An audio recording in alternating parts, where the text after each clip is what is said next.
Ustaz. Riza Tafida ada? Tidak, Ustaz. Oh ini akunnya ya ada.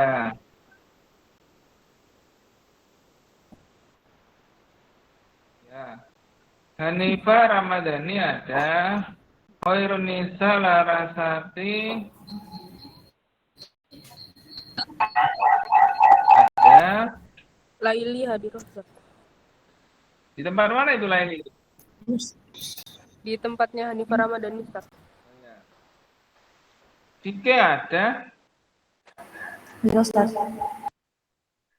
Keluar lagi. Ada? Teriak aja.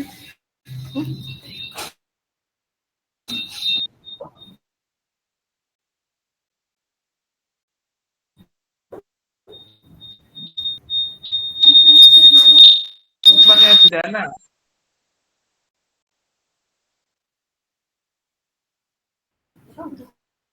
Loh? Nggak ada?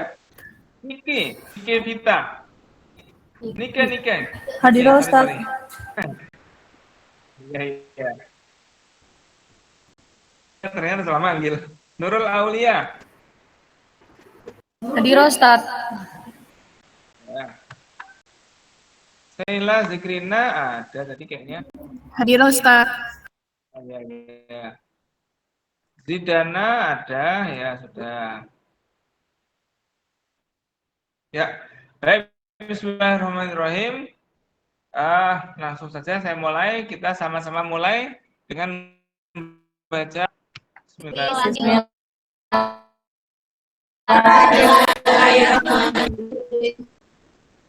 Kan kemarin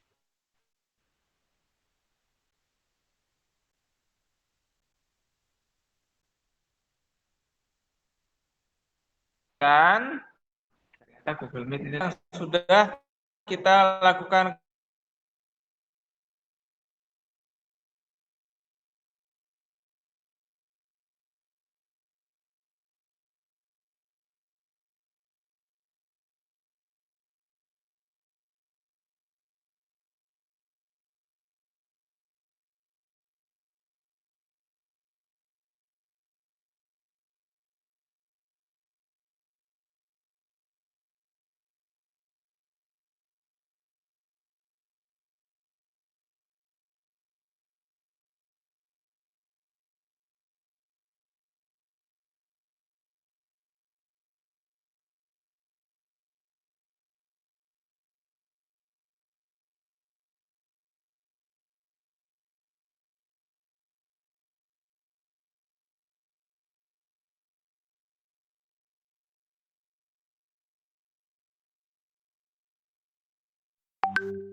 Kelihatan nggak?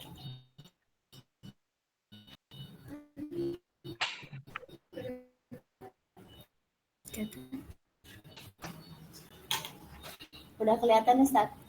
Kelihatan, sudah kelihatan. Silakan. Ya, bismillahirrahmanirrahim. Di sini saya akan mempresentasikan dari PI 8. Nah, sebelumnya di artikel sebelumnya hanya bertuliskan berjudul machine learning sejarah dan bentuk perkembangan machine learning. Di sini saya akan menambahkan ini di poin Islam. Nah, beberapa sudah saya tambahkan.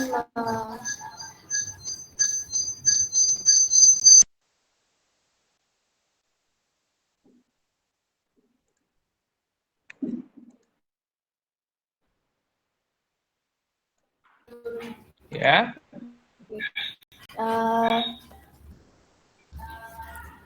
Juga menambahkan poin akidah Islam sebagai dasar ilmu pengetahuan. Betul, silakan disampaikan hasilnya. Oh, ini. Dengan ilmu dan Penting. teknologi itu silakan disebut di sini dijelaskan.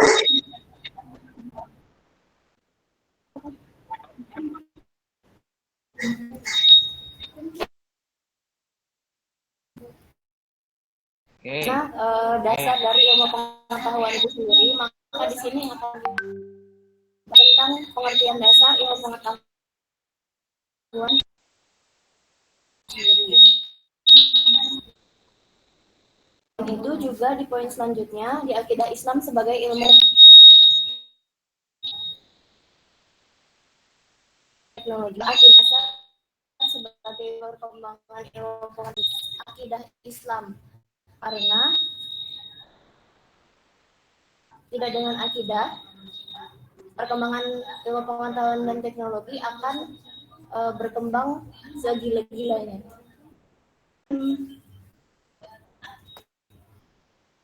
Gaya hidup termasuk konsep yang ilmu pengetahuan yang melenceng dari agama Islam. Karena Islam sendiri telah menentukan bagaimana hukum-hukum jalannya kehidupan dalam Al-Quran dan hadis, dan kita bisa mengimani itu, menjalankan itu dalam kehidupan sehari-hari jika kita memiliki akidah Islam yang kuat seperti itu. Oke. Itu saya cukup bagus. Ya. Nah, sekarang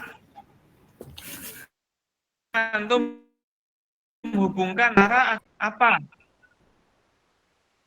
Motivasi, entah dari segi model atau apa, seperti berdasarkan artikel yang sudah kita baca pada pertemuan yang lalu. Lalu mesin learning itu apa? Lalu keyakinan Islam mesin learning ada apa? Mesin learning itu nggak ada unsur akidah sama sekali, begitu.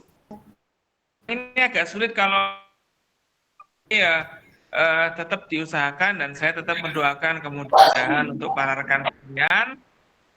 Tapi offline kalau tidak ada hambatan lagi, ya, karena hari-hari ini masih ada rapat ruput dan beberapa itu ini sudah bagus, saya lihat sudah yang melanjutkan dari artikel-artikel itu, ya, tapi perlu antum hubungkan dengan mesin learning itu, jadi bisa fokus begitu ya. Nah, jadi 2 nambahnya nggak usah banyak-banyak, ini lumayan banyak sekali. Nambah itu 3 paragraf, 4 paragraf, gitu aja. Yang penting bacaan dan referensi. Ya, baik, terima kasih. Saya hargai itu. Yang lain silakan menambahkan. Nah, Ustaz. Itu? Fikri Farida, Ustaz. Ya, Fikri Farida, silakan.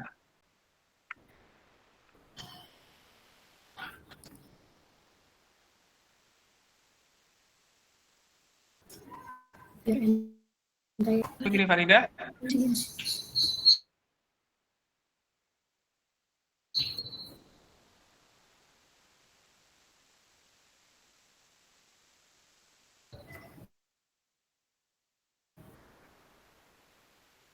jual beli e-commerce.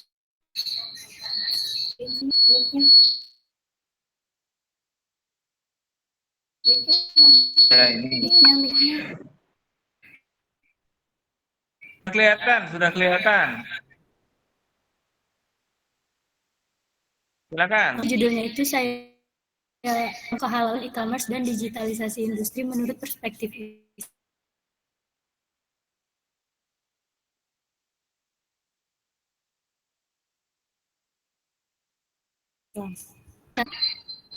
E-commerce itu sebagai bisnis yang masa kini, jadi bagaimana Islam melihat bisnis e-commerce ini? Memiliki aturan mengenai transaksi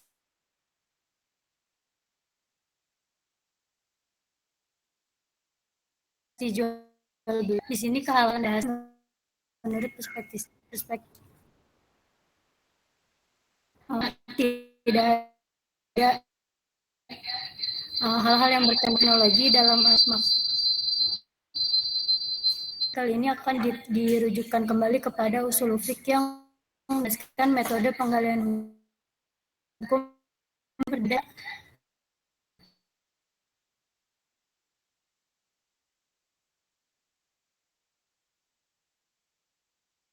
terlebih dahulu dan dapat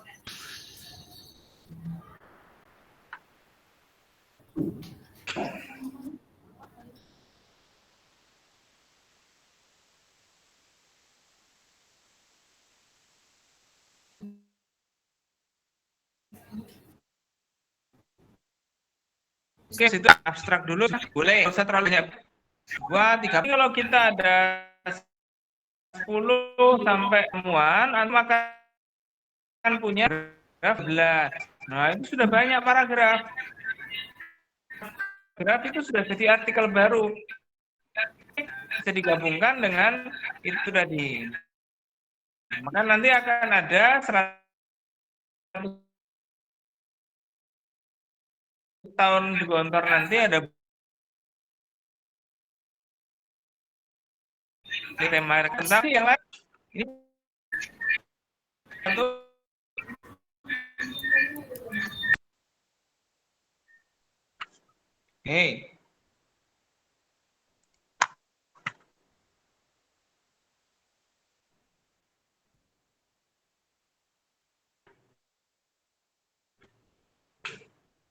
boleh yang lain?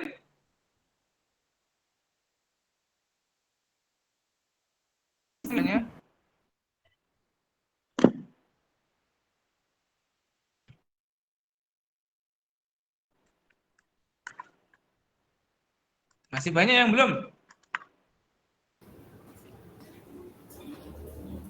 Ayo teman-teman.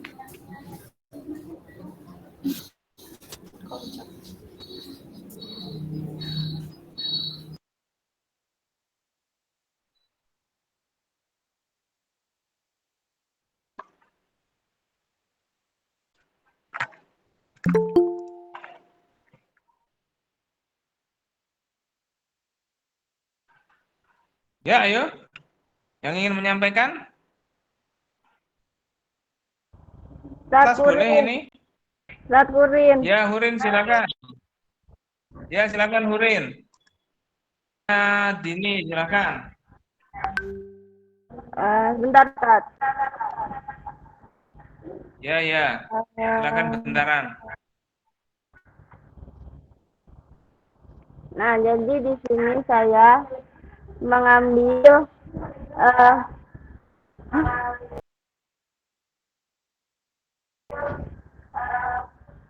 jadi di sini saya mengambil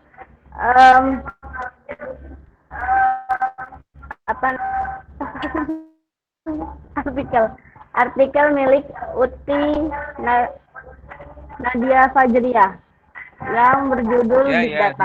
Jadi saya menambahkan mengenai privasi dalam Big Data. Oh iya. Jadi kan di Silakan. sini privasi bagaimana? Jadi di sini masalah privasi dan hukum merupakan tantangan tersendiri dalam penggunaan big data.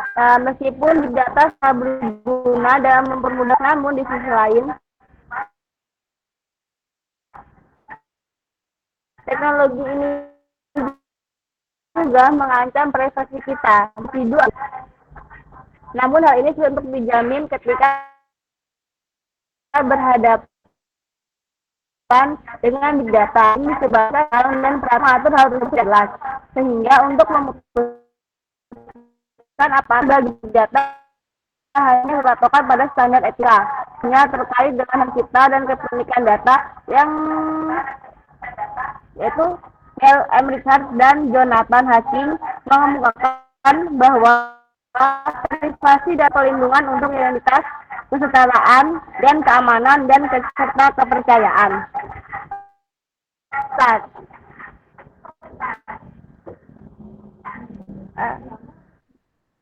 Ya. Oke ya. Apa namanya?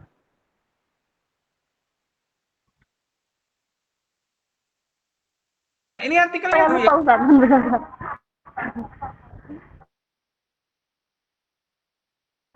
Oh ya, ngomong total ini tambahan ya, hanya 3 atau 4 paragraf itu cukup. Jadi bukan semuanya, nanti jadi pas mesti. Baca ini agak ya itu kelihatannya perlu diinikan lah ya, kalau masih ada yang copy pastenya ya. Tidak copy paste. Ya. Dilanjutkan lagi tadi Huril ini yang lain. Sana Ustadz.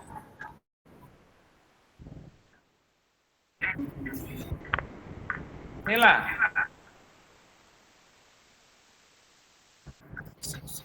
Ya, silakan.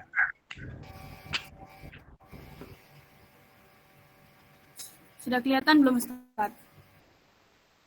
Ya. Kelihatan. Di sini saya ingin menambahkan paragraf dari artikel yang dibuat oleh Uti Fajardeni, yaitu adalah perkembangan matematika di India kuno. Tambahnya pembahasan berupa kontribusi matematika dalam dunia komputasi. Pada artikel ini saya menambahkan teks berupa sejarah teori angka 0 dan 1 yang kelak akan menjadi dasar dari logika komputasi. Fondasi adanya dunia komputasi ialah 0 dan 1. Teori ini pertama kali dikemukakan oleh bangsa Jerman bernama Wilhelm Leibniz. Ia mendapatkan inspirasi untuk menggunakan bahasa matematika seperti angka 0 dan 1 dan dikirim seorang misioner Cina, di mana di dalam surat itu terdapat deretan heksagram Cina yang berupa garis lurus dan garis putus.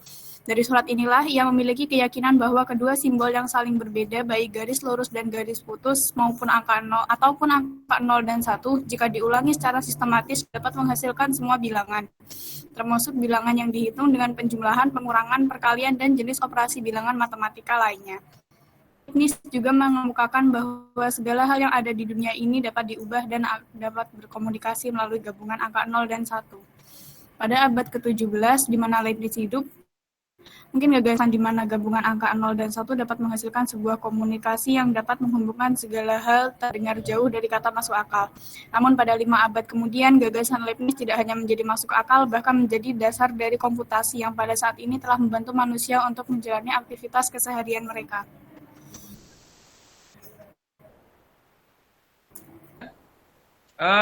Ya begitu ya. Saya lihat juga masih banyak yang saya pikir agak salah paham, tapi ini bisa nanti diperbaiki. Jadi ini bagus juga tambahan-tambahan ini. Jadi nambahkannya memang betul ya 3 paragraf jaring itu. Ya. Jadi tadi saya itu kadang-kadang dia bukan curiga ya, tapi tulisnya sangat bagus. Menurut saya itu bukan tulisannya berarti. bukan, tapi ya begitu kenyataannya, ya. Jadi kadang-kadang bahasanya gue rumah nah itu sesuai kali seperti itu. Itu saya percaya kalau itu tulisan antum ya. Terima kasih yang lain. Teman-teman Aziza. Siapa itu? Amalia, Ustaz. Amalia, silakan Amalia.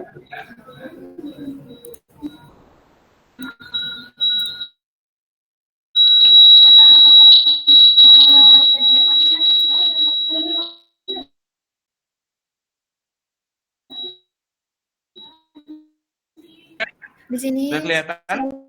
ya,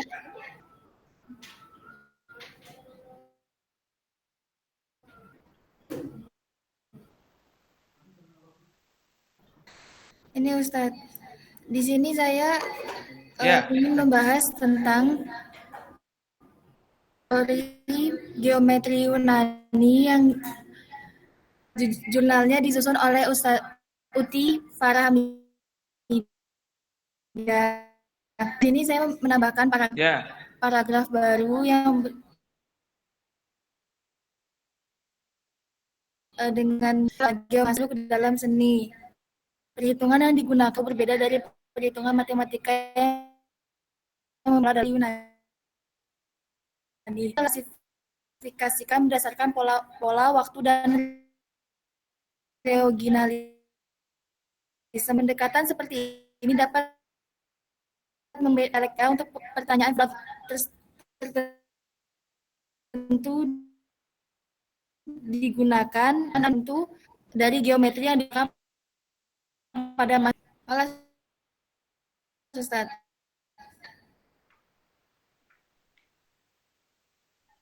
Oh ya, ya.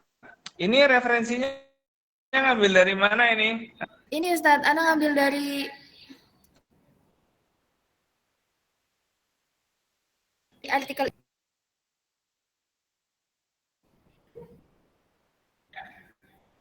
Ya, jadi gitu ya, dicantumkan langsung, jadikan footnote di situ. Bagus juga kalau pakai Mendeley ya, langsung dimasukkan. Jadi ya disitulah intinya, di footnote begitu. Gitu ya.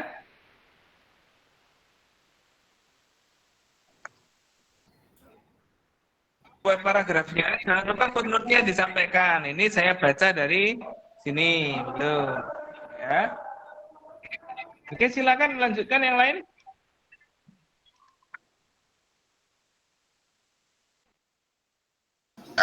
Ana Ustaz. Aziza boleh. Fariha boleh. Adinda ya. Robiatul, silakan Adinda. Ya Ustaz. Ya.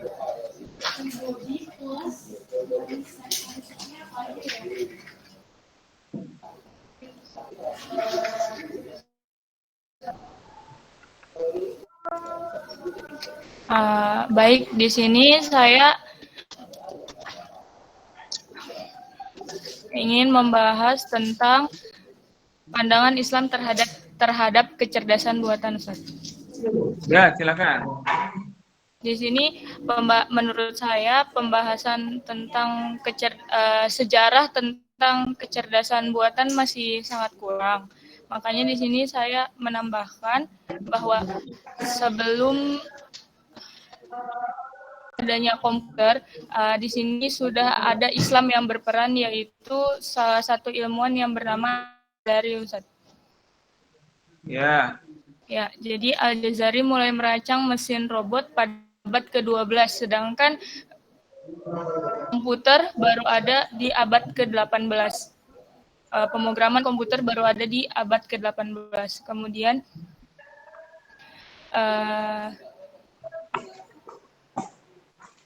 saya baca aja Ustaz. Sejarah perkembangan AI dapat dilihat dari seperti ini. Nanti ada gambarnya Ustaz. Sejarah dimulai dari tahun 1842 dan ternyata baru hampir 100 tahun setelah itu dimunculkan gagasan tentang kecerdasan buatan dalam pengembangan dan karena tidak ada yang mengembangkan. Kemudian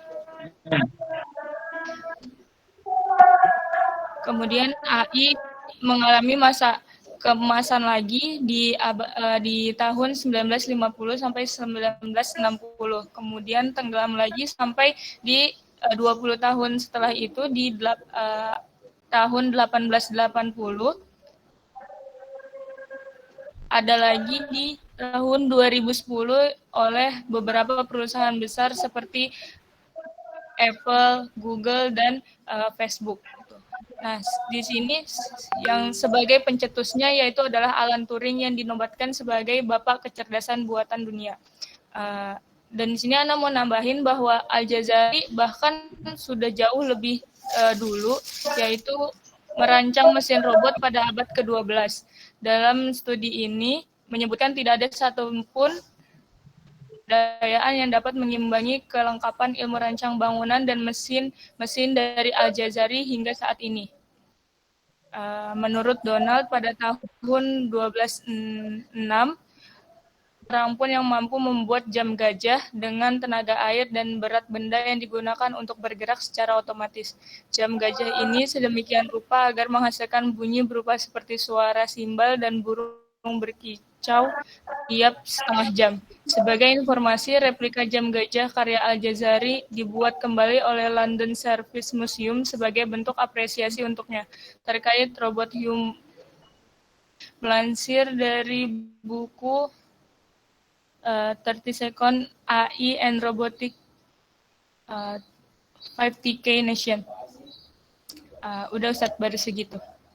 Ya, itu cukup bagus catatan saya. Ya, itu disesuaikan lagi. Maksud saya begini, kalau Al-Jazari itu adalah pelopor bidang kecerdasan buatan itu bisa disampaikan bahwa Al-Jazari itu juga mengambil dari peradaban sebelumnya. Tapi apa yang dikembangkan secara berbeda oleh Al-Jazari? Nah, ini dia yang menarik. Ya, kalau antum ikut kuliah tadi itu sains dan peradaban Islam tadi di semester 4, di situ ketemu bahwasanya yang dibuat Al-Jazari adalah robot atau prototipe dari kecerdasan buatan yang mampu menjadikan suatu mesin otomatis orang yang membawa handuk untuk setelah wudhu atau robot untuk wudhu yang dibuat oleh Al-Jazari itu. Nah, itu yang bisa ditambahkan di situ. Jadi kita bisa menambahkan unsur Islam bahwa Al-Jazari itu membuat sains, mempunyai tujuan-tujuan maslahat atau makosid yang berhubungan dengan pemenuhan kebutuhan syariah. Nah, di situ yang kita baca pada artikel yang lalu kan seperti itu. Nah, jadi kita meskipun mengembangkan paragraf, kita harus tetap punya pedoman. Maksudnya punya pedoman itu yang kita baca kemarin itu adalah pedoman untuk mengenali mana unsur-unsur Islam dan mana unsur-unsur yang non-Islam dan mana diislamkan. Oke, bagus sekali tadi. Silakan habis ini Hanifah karena sudah angkat tangan. Hanifah Ramadhani, saya kasih kesempatan. Nah, Ustaz. Ya, silakan yang lain angkat tangan biar antri nggak apa-apa.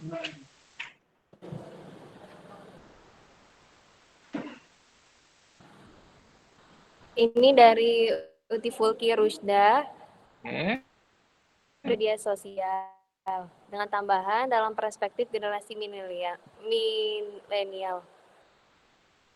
Saya menambahkan, situs media sosial memberi masyarakat analog kemampuan menjebak dan berjasa dalam sarjana konektivitas untuk mencari informasi, bersosialisasi, dan mempengaruhi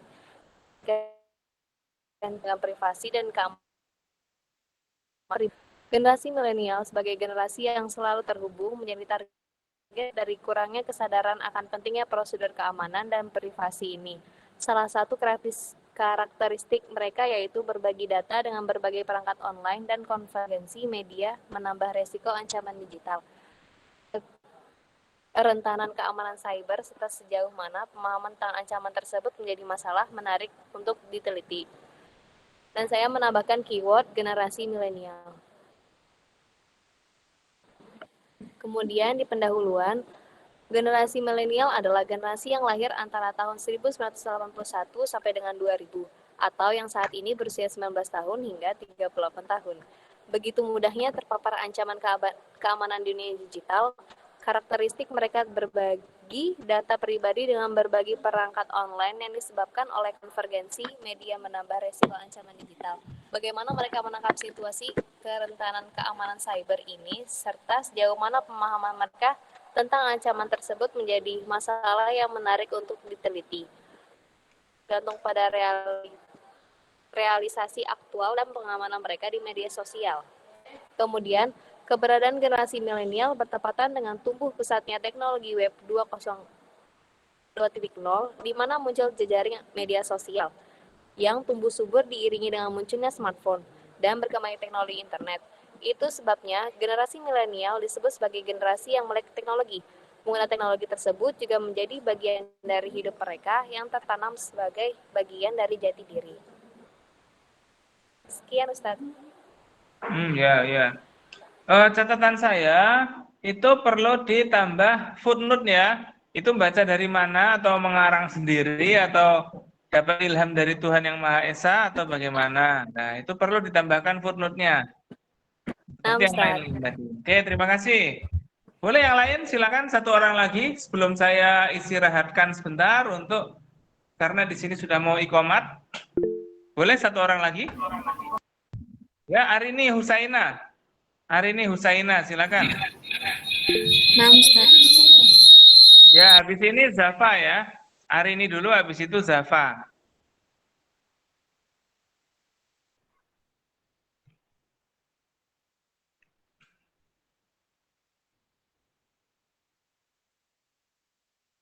Ya, Arini.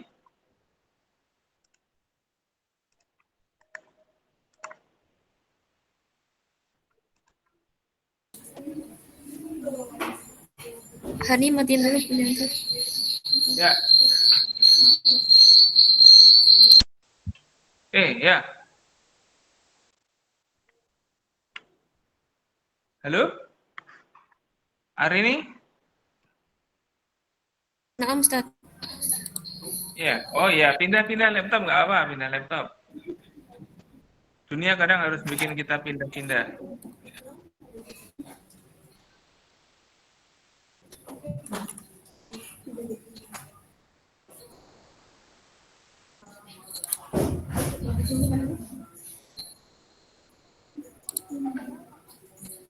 Sebentar, Ustaz.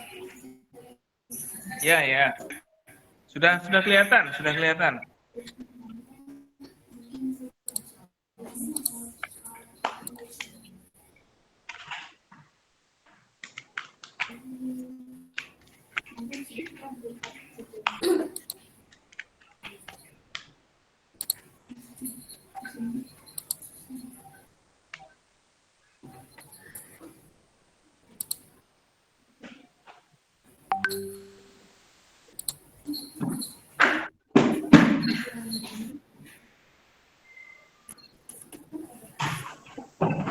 Sudah kelihatan, Ustaz. Loh, mana ini nggak jadi tampil lagi? Nggak jadi tampil? Sedang menampilkan, Ustaz. Oh iya.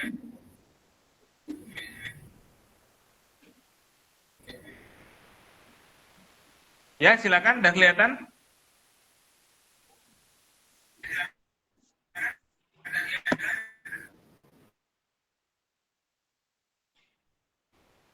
Kan Ana yang ditulis putih judul sejarah komputer dan internet. Nana akan menambahkan di bagian penemuan yang ditemukan di Indonesia yaitu tentang 4G. Oh iya. Karena Ana kemarin mau nambahin tentang tokoh-tokoh Indonesia yang berkontribusi pada teknologi.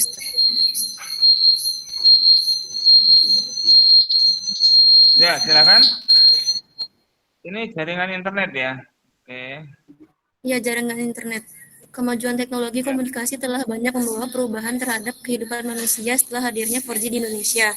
Kini, dunia internasional telah mempersiapkan diri untuk peluncuran generasi selanjutnya yaitu 5G.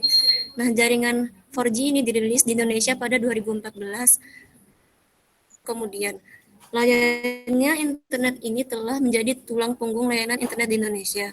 Salah satu pengembang jaringan 4G di Indonesia yaitu Dr. Profesor Khairul Anwar yang lahir pada 22 Agustus 1978 di Kediri, Jawa Timur. Mengenai penemuannya yaitu teknologi jaringan 4G berbasis Orthogonal Frequency Division Multiplexing atau disingkat OFDM adalah sebuah cara mengurangi daya transmisi pada sistem multi-carrier seperti Orthogonal Frequency Division Multiplexing dan Multi-Carrier Mode Division Multiple Access. Caranya yaitu dengan memperkenalkan spreading kode menggunakan phase Fourier transform sehingga kompleksnya menjadi mudah. Dengan metode ini, beliau bisa mengurangi fluktuasi daya dan mengurangi daya transmisi pada orthogonal frequency division multiplexing. Hasilnya, kecepatan data yang dikirim bukan menurun seperti lazimnya, melainkan malah meningkat, sekaligus mampu menurunkan power sampai 100.000 kali lebih kecil dari yang diperlukan sebelumnya. Oke. Nah, ini Anak ambil dari artikelnya Grafi dari Telkom University. Ya, ini siapa namanya ini? Hari ini Ustadz. Hari ini, oh ya, oke. Hari ini sudah, oke. Nah, itu bagus juga. Itu ditambah lagi ya tentang sejarah-sejarah itu ya, khususnya yang terjadi di Indonesia dan juga luar negeri. Kita akan terbatas menambahkan unsur-unsur itu aja juga boleh. Dan insya Allah nanti di tahun selanjutnya adik kelasnya akan menambahkan yang lain. Nah, kira-kira begitu.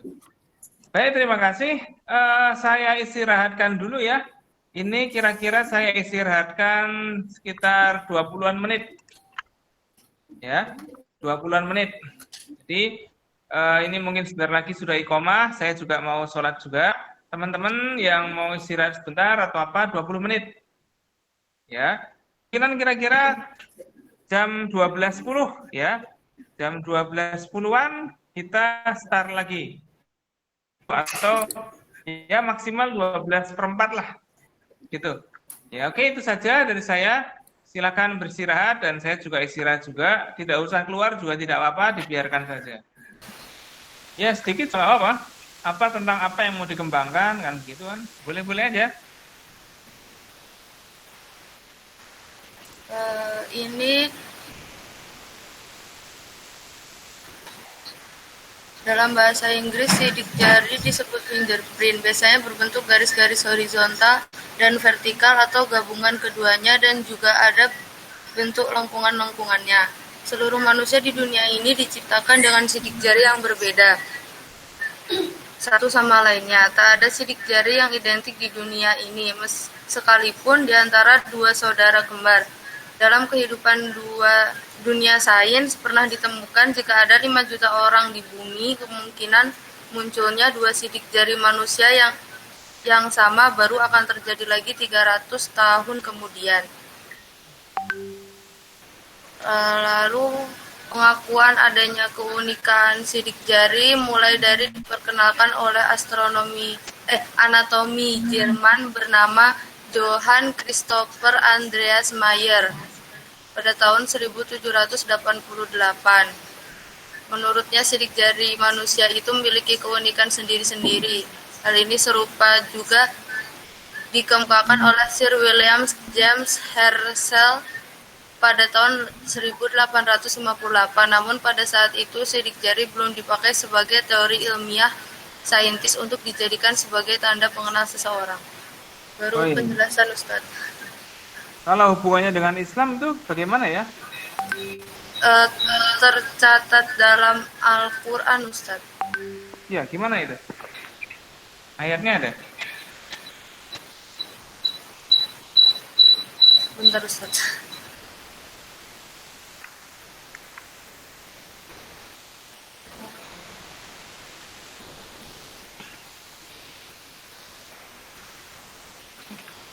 Ini dari beberapa Ustadz blog saya baca, terlepas dari adanya data terakhir, bagi kita sebuah umat Islam sangat bangga dengan adanya kitab suci Al-Quran sejak 14 abad yang lalu. Al-Quran selalu otentik dipergunakan informasi-informasi ilmiah yang diberikannya selalu teruji sampai kapanpun. Nah, pokoknya yang tentang sidik jari, yang tentang biometrik, tentang sidik jari, itu ada fokusnya. Kalau ada. Ini Ustadz, Di Quran surat Al-Qiyamah ayat 3 hingga 4, Ustaz. Ya, gimana itu ayatnya?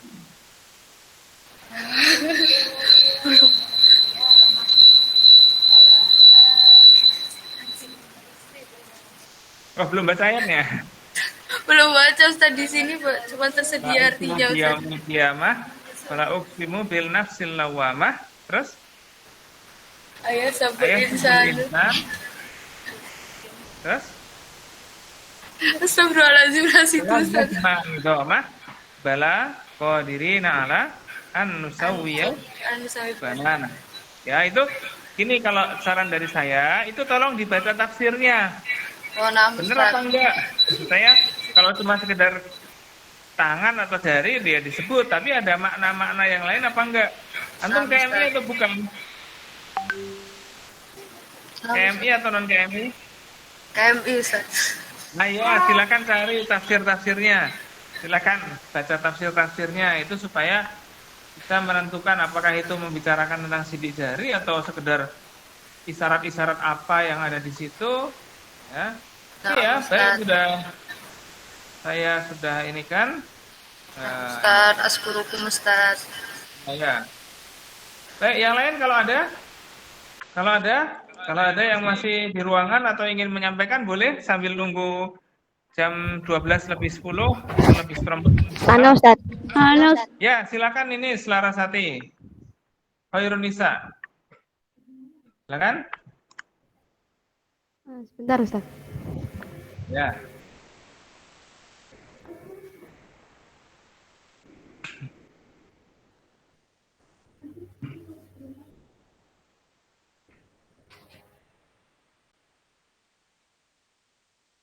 Ya, sudah kelihatan. Silakan. Saya mengambil judul dari Uti Fajardeni yang berjudul Sistem Informasi sebagai sarana membagikan informasi transaksi dan saya tambahin dan dakwah Islam, Ustaz. Oke. Terus dakwah Islam dalam kehidupan ini tidak lepas dari teknologi karena manusia bergantung dan menggunakan teknologi dalam kehidupan sehari-hari. Perkembangan teknologi saat ini kita dapat melihat manusia berkomunikasi melalui media sosial. Penggunaan media sosial oleh para pendakwah mampu menembusi benteng sasaran dakwah remaja yang digemarkan oleh gadget teknologi pelengkap interaksi sosial seperti Facebook, Twitter maupun MySpace.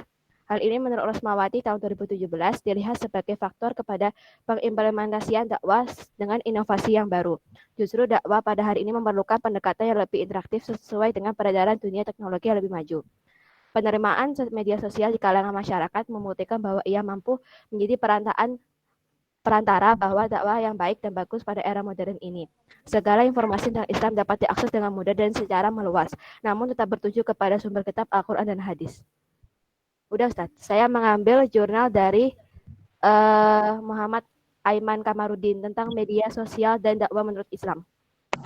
Oh iya. Jadi itu komentar saya karena referensi itu diupayakan yang khususnya yang agak asing begitulah ya. Seperti yang tadi itu. Nah, lalu antum tambahkan dalam itu. Terus antum tidak perlu menambahi judulnya ya. Nanti judul itu urusan saya. Ya. Nah, jadi judul itu adalah ya itu judulnya urusan saya. Jadi kalau antum tinggal mengisi saja. Ya, antum sudah tinggal isinya saja bagian yang mana, karena mungkin isi yang antum tambahkan itu akan jadi subbab atau akan jadi ya entah akan jadi subbab sendiri kalau antum dalami atau akan jadi tambahan-tambahan dalam sub artikel yang sudah ada. Jadi begitu ya. Terima kasih. Yang lain kalau ada. Siapa itu? Zafa ya, boleh Zafa.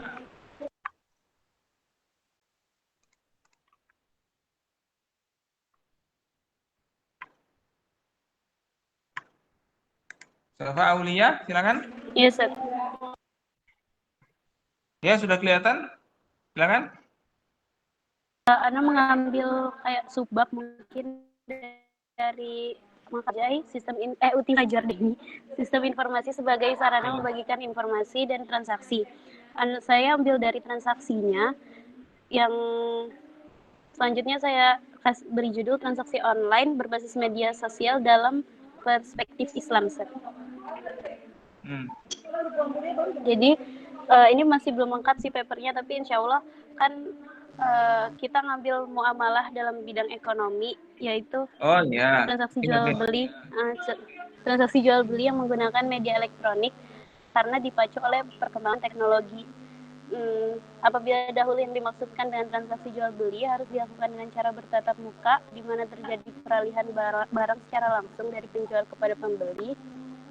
Sekarang telah beralih kepada era di mana transaksi tidak lagi dilakukan secara tatap muka melainkan sudah melalui media online. Bisa, tapi ini abstraknya juga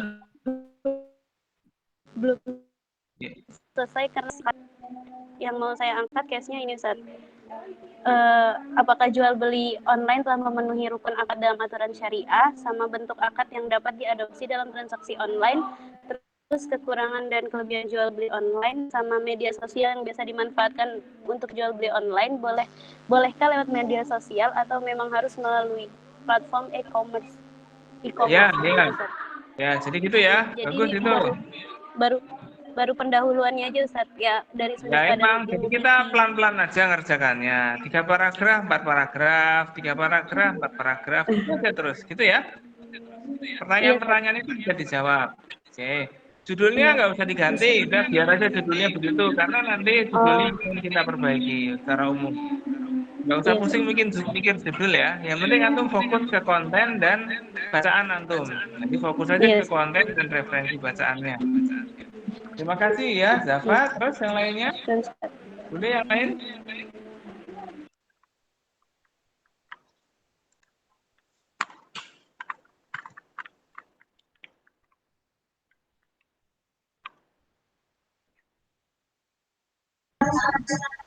Ya, silakan Firqiyah Soleha.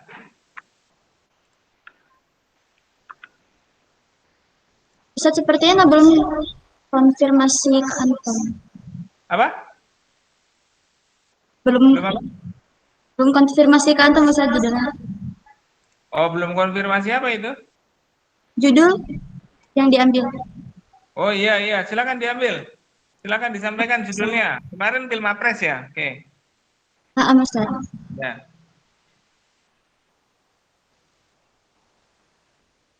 Ana mengambil judul dari Uti Rahmadiah Syirajah, yaitu Sejarah Pemanfaatan dan Pengendalian Nuklir.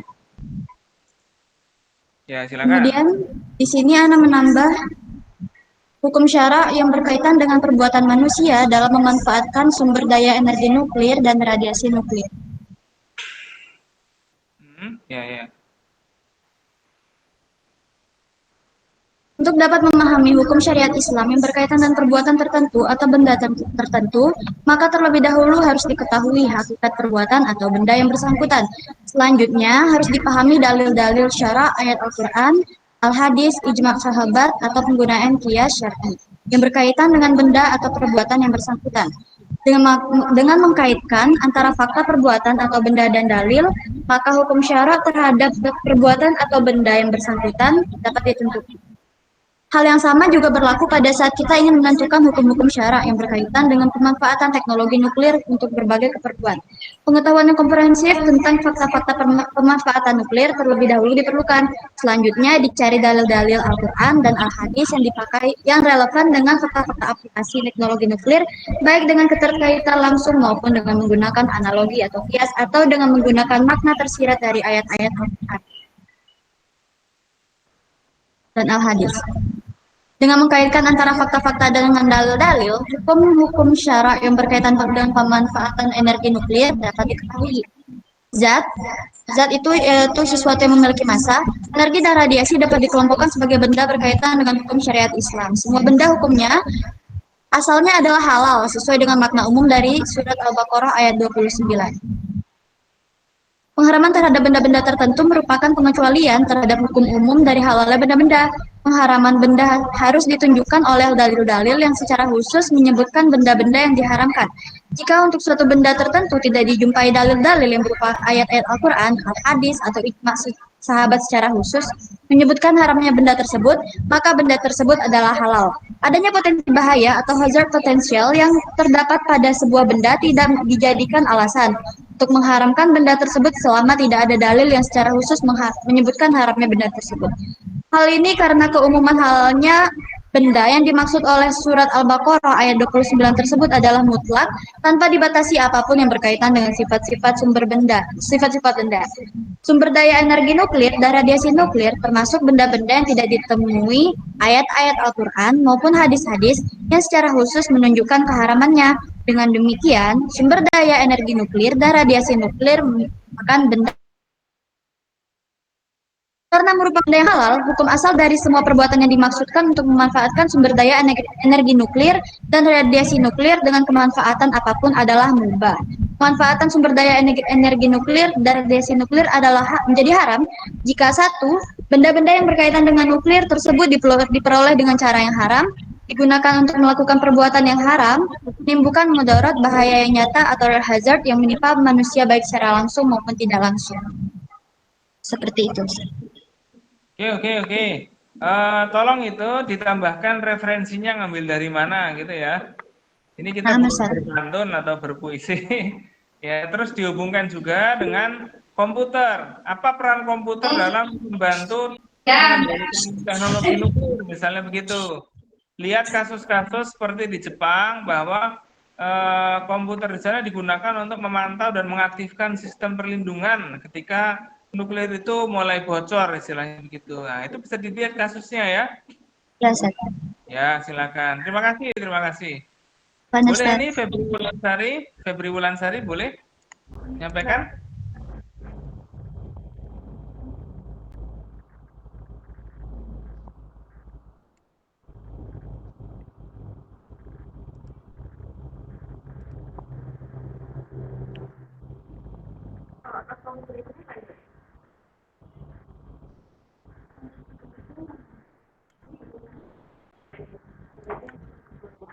Silakan, sudah kelihatan?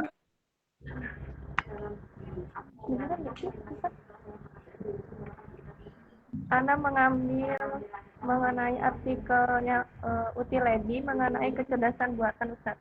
Jadi di sini saya menemukan menjadi makna artificial intelligence terhadap makna manusia. Dari ini yaitu manusia diciptakan oleh Allah Subhanahu wa taala dengan mengikuti pola tertentu yang biasa disebut sebagai fitrah. Mekanisme kerja komputer yang diprogram untuk menjadi cerdas menjadi artificial intelligence atau kecerdasan buatan yang demikian itu kurang lebih serupa dengan manusia. Di mana kecerdasan manusia atau kecerdasan alamiah lebih baik karena diberi akal. Di dalam fitrah itu manusia diberi kemampuan tertentu agar berfungsi dalam menjalani hidup. Fitrah itulah yang menjadi operating system pada diri manusia. Sedangkan berbagai macam kemampuan dan bakat yang dimiliki oleh manusia adalah program-program aplikasi karunia Allah. Seperti wahyu Allah dalam firman-Nya surat Rum.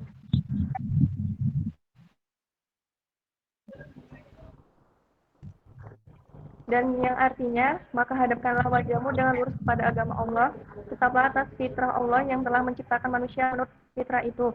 Tidak ada perubahan pada fitrah Allah, itulah agama. Tetapi kebanyakan manusia tidak mengetahui.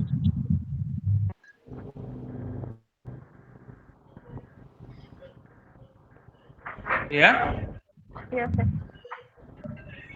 Itu sudah? Ustaz. Oh iya. Jadi begini ya, saya kasih komentar sedikit. Itu sebenarnya kalau kita mau menghubungkan suatu ayat dengan kajian-kajian ilmiah seperti itu sangat tepat jika kita itu mengambil tafsir-tafsirnya. Jadi bukan hanya ayatnya saja, terus antum menafsirkan seperti itu, enggak. Antum harus membaca karya-karya mufasir. Antum coba baca tafsir Ibnu Katsir atau tafsir Al-Maroki atau tafsir Al-Manar atau tafsir Al-Munir, banyak sekali buku tafsir. Apa isyaratnya yang dalam tafsir itu? Tafsir yang agak baru-baru sekarang. Ya, buku tafsir ya, bukan yang menafsirkan adalah para mufasir. Nah, itu maksud saya. Jadi apa yang dibaca oleh para mufasir tentang ayat itu atau memaknai ayat itu sebagai apa? Nah, ini bisa di browsing online karena banyak buku tafsir itu sudah online dan sangat mudah diakses. Ya, silakan disampaikan juga kutipannya dari mana. Itu baca dari mana, misalnya gitu. Itu disampaikan juga. Ya. Oke ya, terima kasih untuk Febri Wulansari. Oke, selanjutnya. Nggak ada? Masih ada sekitar 4 menit lagi. Tadi ada yang tunjuk jari sepertinya.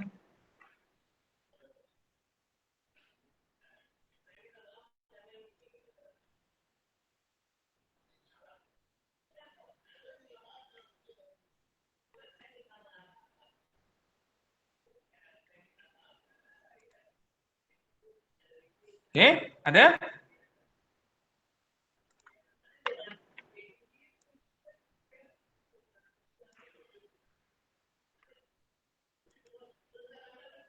Ya, kalau tidak ada ya sudah.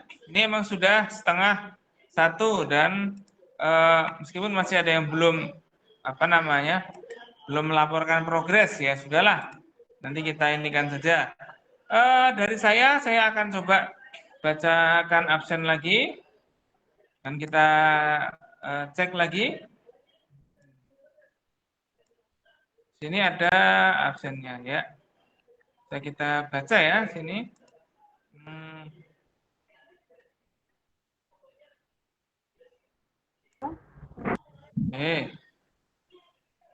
Kan saya baca dari awal absennya.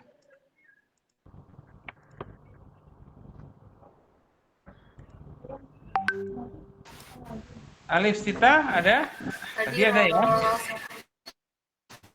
Sudah. Fajar ada? Enggak ada? Oh, enggak ada. Oke. Fariha Ulia ada tadi ya? Enggak jadi ada?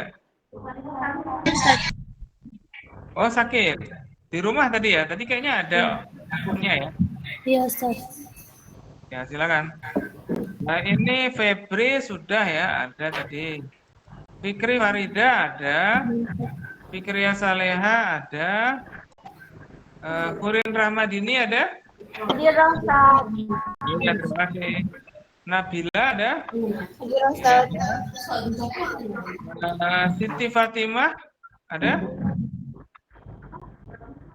Siti Fatimah? Tidak ada. Oke. Zafa tadi sudah ada? Ada. Adinda. Amalia ada. Arini. Devi Nur Suryanita ada? Hadir, Ustaz. Oh, ada. Tim 3, Ustaz. Ya. Fairiza ada? Hadir, Ustaz. Nah, belum melaporkan, harap dilaporkan minggu depan. Laili ada? Enggak ada? Hadir Ustaz Hanifah. Laili. Hanifah ada? Ya. Laili? Laili? Hadir Ustaz. Oh iya. Belum melaporkan ya, harap melaporkan minggu depan. Nike Vita? Hadir, Ustaz. Ya, ini belum melaporkan juga, melaporkan minggu depan. Nurul Aulia? Hadir Ustaz. Nah, belum melaporkan juga. Zina ada sudah. Zidana? Hadir, Ustaz. Oh, belum melaporkan juga ini. Minggu depan laporkan ya. Ya. Baik, ya itu saja yang bisa kita bicarakan hari ini. Saya tunggu minggu depan. Ya, gimana? Siti Fatimah ada Ustaz, hadir Ustaz. Siti Fatimah kemana tadi? Ada Ustaz, mikrofonnya nggak bisa Ustaz, tapi ada di webcam Ustaz. Ya, oke. Baik. Itu saja yang bisa kita bicarakan hari ini. Nanti dilanjutkan lagi di pertemuan selanjutnya sudah persiapan presentasi. Jadi ketika kita mulai sudah langsung aja. Jadi ketika saya selesai istirahat juga Kalau antum sudah ada, yang langsung saja, Ustaz, saya nyampaikan gitu. Kalau saya sudah ada, pernah saya off, lihat saya ada apa tidak gitu. Jadi begitu ya. Terima kasih atas partisipasinya. Bertemu lagi pekan depan, insya Allah. Saya sebenarnya sudah pengen offline, tapi karena siang ini ada rapat prodi baru ya, jadi kita perlu menyesuaikan. Tapi insya Allah tetap progres antum saya kawal dan saya kasih waktu untuk menyampaikan. Dan ini ada nilainya. Jadi ini sama dengan kehadiran antum juga. Karena saya absen juga dan saya masukkan ke siakat juga. Baik, itu saja. Hanya ini minggu depan. Dan jangan lupa ya, artikelnya diposting di Classroom. Artikel yang sudah ditingkatkan. Jadikan satu file saja dan ditambahin warna kuning atau apa seperti teman-teman tadi yang lain. Ya, jangan lupa diposting di Classroom biar saya juga bisa ngecek juga. Karena saya juga akan ngecek juga, termasuk tadi komentar saya. Kalau antum menambahkan, jangan lupa ditambah artikelnya. Ya, yang bagus sekali juga kalau menambahkan ayat. Jadi ayatnya yang penting adalah tafsirannya ya. Kalau ayatnya ditaruh di situ, itu kita jadi khutbah Jumat lama-lama nanti itu ya. Makanya itu ayatnya itu tidak usah ditampilkan, tulis saja ayat berapa, surat apa, dan gitu aja. Tafsirannya apa? Misalnya tadi yang tentang biometrik tadi, itu bagus sekali, saya baru mendengar ya.